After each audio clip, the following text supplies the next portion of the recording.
Hello, Trevor. Hello, Stephanie. You said you wanted to talk about the course I'm taking on literature for children. That's right. I'm thinking of doing it next year, but I'd like to find out more about it first. OK, well, as you probably know, it's a one-year course. It's divided into 6 modules, and you have to take all of them. One of the most interesting ones, for me at least, was about the purpose of children's literature. You mean whether it should just entertain children or should be educational as well? Right, and whether the teaching should be factual, giving them information about the world, or ethical, teaching them values. What's fascinating is that the writer isn't necessarily conscious of the message they're conveying. For instance, a story might show a child who has a problem as a result of not doing what an adult has told them to do, implying that children should always obey adults. Oh, I see what you mean. That module made me realise how important stories are. They can have a significant effect on children as they grow up. Actually, it inspired me to have a go at it myself, just for my own interest. I know I can't compete with the really popular stories, like the Harry Potter books. They're very good. And even young kids like my 7-year-old niece love reading them. I'm very interested in illustrations in stories. Is that covered in the course? Yes, there's a module on pictures and how they're sometimes central to the story.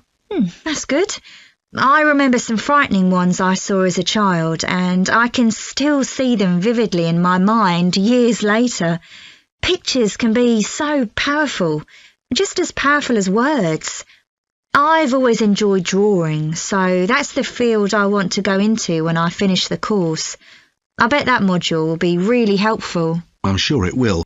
We also studied comics in that module, but I'm not convinced of their value, not compared with books. One of the great things about words is that you use your imagination, but with a comic you don't have to.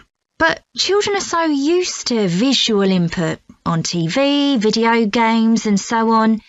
There are plenty of kids who wouldn't even try to read a book, so I think comics can serve a really useful purpose. You mean it's better to read a comic than not to read at all? Yes, I suppose you're right. I just think it's sad when children don't read books. What about books for girls and books for boys? Does the course go into that? Yes, there's a module on it.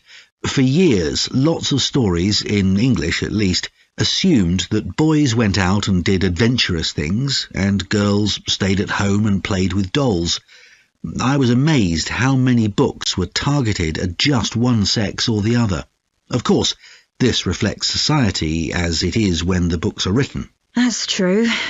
So it sounds as though you think it's a good course. Definitely.